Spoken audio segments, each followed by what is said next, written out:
Kevin, I just walked into the Sumi Kraus, the head lifeguard in Krasnah camp for over how many years? Can I know the 31st summer, Billy? I know. 31st summer. The famous story from Rabbi Joey Haber said a story about girls in Tag and Farakaway who came in with a mask to the graduation, not to embarrass a girl who unfortunately has cancer and has to wear a mask to be able to attend the graduation. Sumi Kraus Koyab Mazat Chaim, he posted that story in his status. I have the same exact story that happened to me in Krasnah camp 25 years ago. Somebody go with your story. So I think this is really a step further because I work Krasnah camp, as most of you may know. It's a Hasidic camp. And bathing caps are not the norm there. Not in the boys' Hasidic camp. Many, many years ago, there was a boy that unfortunately his hair had fallen out before the summer. Oy vey. That particular boy, Baruch Hashem, it wasn't cancer, but that particular boy lost his hair, and he was extremely embarrassed and self-conscious about losing his hair, and he didn't want to go swimming at all. But this boy happened to have been a deep water swimmer.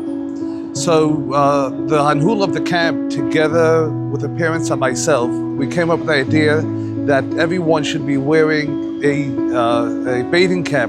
All the kids that swim in the deep water should be wearing a bathing cap, so this boy shouldn't feel left out and feel different. Because so the boy he didn't want anyone to see that his hair was out. So you told the boys that from now on everybody has to wear a bathing cap? So this was done before the season. So 1 minute. So because of this boy, you put out in the letter and the rules of camp that all boys swimming in deep water have? This not necessarily a letter. This was the first day when I told the kids. And some of you that may be watching this now, this was not a Department of Health rule, but this was coming what from I you, told the kids that the Department of Health made a new rule. Oh, so you told them the Department of Health made a rule that anybody that swims in the deep water has to wear a bathing cap. So no one really challenged it. So all the Hasidic kids that would never wear a bathing cap in their life, the whole entire summer, all of them wore bathing caps, and that particular kid never felt left out. As a result, he had an enjoyable summer, and b'siyata d'shmaya that this is something that even more so that a moisid would bend down backwards in order to accommodate a child that would feel left out in the whole summer. He had an inspiring and enjoyable summer as a result of that, not feeling different than anyone else. Till today, that boy doesn't know? Or he knew then? I never really asked him whether he knows. His father definitely knew. But he didn't know that everybody's wearing a bathing cap, because he just said, wow, if everybody's wearing a bathing cap, that means I could go swimming, then nobody will realize that I'm here. So nobody noticed that the woman, and during the day he had a wig, I assume. During the day he had a wig, so nobody knew that he was missing his hair. So he wore a wig.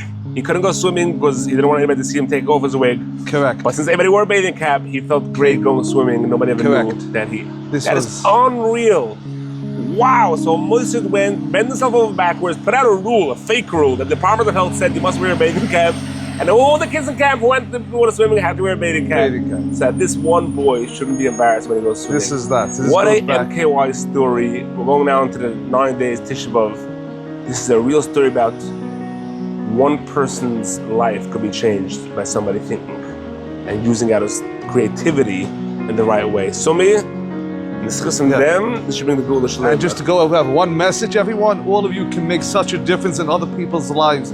Any little thing that you can do, you can make someone persevere and become an amazing person. So do your ashtadlis, guys. And you're still a head lifeguard, right? 31 years later.